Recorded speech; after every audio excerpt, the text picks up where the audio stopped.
ఇద్దరు ఫ్రెండ్స్ ఉన్నారు, చాలా క్లోజ్ ఫ్రెండ్స్, బెస్ట్ ఫ్రెండ్స్. వాళ్ళిద్దరికి ఒక అలవాటు ఉంది, ఏంటంటే ఎవ్రీ వీక్ వెళ్ళి ఒక లాటరీ టికెట్ కొనుక్కుంటారు, చేరు ఒకటి. 4 రోజులకి రిజల్ట్స్ వస్తాయి కదా, వీళ్ళిద్దరు మళ్ళీ వెళ్ళి రిజల్ట్స్ ఏమైందో కనుక్కుంటుంటారు. అది వాళ్ళ రొటీన్. ఒకసారి అరే వెళ్దాం పదరా, ఈ రోజు రిజల్ట్స్ కదా, కనుక్కుందాం పదా, మనం టికెట్ ఎక్కడైతే కొన్నాం అక్కడ పోయి కనుక్కుందాం పదా అని బయలుదేరారు ఇద్దరు బెస్ట్ ఫ్రెండ్స్. దారిలో కాఫీ తాగి వెళ్దామా అన్నాడు. తాగుదాం. కాఫీ తాగారు. కాఫీ తాగితే ఒకటి బిల్ పే చేశాడు. సరే అని వెళ్ళారు. ఎందుకు వెళ్ళారు? రిజల్ట్స్ వచ్చాయా లేదా కనుక్కోవడానికి కదా. చూస్తే వీళ్ళిద్దరిలో ఒకటికి 10 మిలియన్ లాటరీ తగిలింది.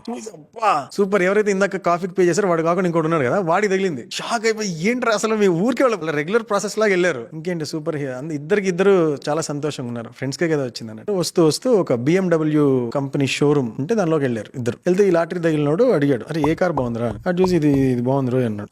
సరే. అక్కడికి వెళ్ళి మేనేజర్ దగ్గరికి వెళ్ళి ఈ కార్లు 2 తీసుకుంటున్నాము అని బిల్ పే చేసిన తర్వాత ఇతను వచ్చాడు ఫ్రెండ్ వచ్చి, ఏంద్రా నా కార్ నువ్వు పే చేసావు అన్నాడు. అంటే ఇందాక కాఫీకి నువ్వు పే చేసావు కదా, ఇప్పుడు కార్కి నేను పే చేశాను అన్నాడు. ఓకే, కాఫీకి పే చేసిన టైంలో అది నేను అఫోర్డ్ చేయగలను, నేను పే చేశాను. కార్స్ కొనే టైంలో ఇది వీడు అఫోర్డ్ చేయగలడు, వీడి చేశాడు. ఇంకొకటి నాకేమనిపించింది అంటే, ఈ ఎగ్జాంపుల్ లో అరే నేను నీకు ఇస్తున్నా తీసుకోరా ఫ్రీగా అనేటట్టుగా ఉండకూడదని. నువ్వు ఆల్రెడీ ఒకటి పే చేసావు కదా, ఇది నేను పే చేస్తున్నాను, నువ్వేం తక్కువ కదా నాకన్నా, నువ్వు ఆల్రెడీ ఒకటి చేసావు, తర్వాత నేను చేస్తున్నాను, ఇద్దరం సమానమే అని ఆ friend level, friend value, friend యొక్క సెల్ఫ్ రెస్పెక్ట్ డౌన్ కాకుండా నేనేదో నీకు ఇస్తున్నాను అనేటట్టు కాదు, ఇందాక నువ్వు ఇచ్చావు కదరా ఇప్పుడు నేను ఇస్తున్నా, అంతే, మన ఇద్దరం సమానమే కదా, నేనేం గొప్పండి కాదు అని కూడా వాళ్ళ ఫ్రెండ్ని కిందకి పడిపోకుండా, అరే నేను ఇచ్చేవాడిని నువ్వు తీసుకునేవాడు అనే ఫీలింగ్ అతనికి కూడా రాకుండా ఇతను అలా చేశాడని నాకు అనిపించింది.